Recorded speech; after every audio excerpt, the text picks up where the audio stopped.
et bienvenue sur Compta Online Info.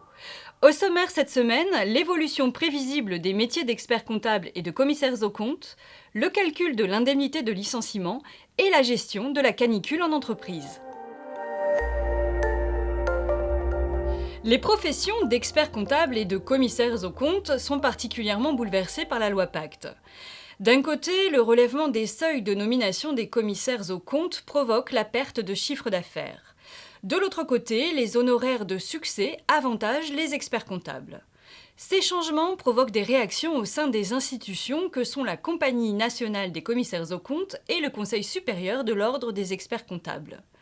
Une réforme du diplôme d'expertise comptable est en cours de réflexion et un décret sur la spécialisation doit paraître. Enfin, les commissaires aux comptes qui perdent l'essentiel de leur chiffre d'affaires seront accompagnés. L'indemnité de licenciement est calculée sur la base d'un salaire de référence.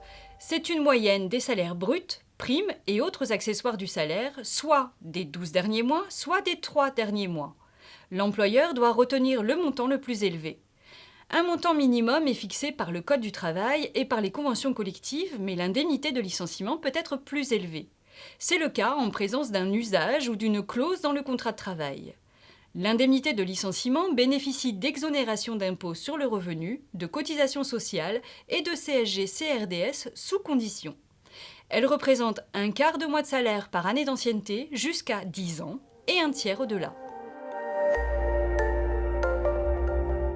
Lors de fortes chaleurs, voire de canicules, des mesures doivent être mises en place au sein des entreprises.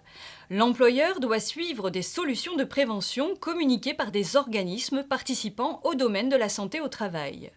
Il doit, par exemple, faire en sorte que les locaux de l'entreprise soient ventilés et suffisamment aérés. Les salariés doivent également avoir à disposition de l'eau fraîche et potable pour se désaltérer. En effet, les symptômes liés à la chaleur sont nombreux car ils peuvent aller d'une simple fatigue à des maux de tête ou des malaises. Le salarié, quant à lui, doit se vêtir en conséquence et réduire les efforts physiques intenses pour éviter tout problème de santé. Vous pouvez accéder gratuitement à tous ces articles sur le site compta-online.com. Toute l'équipe de la rédaction vous souhaite une bonne semaine.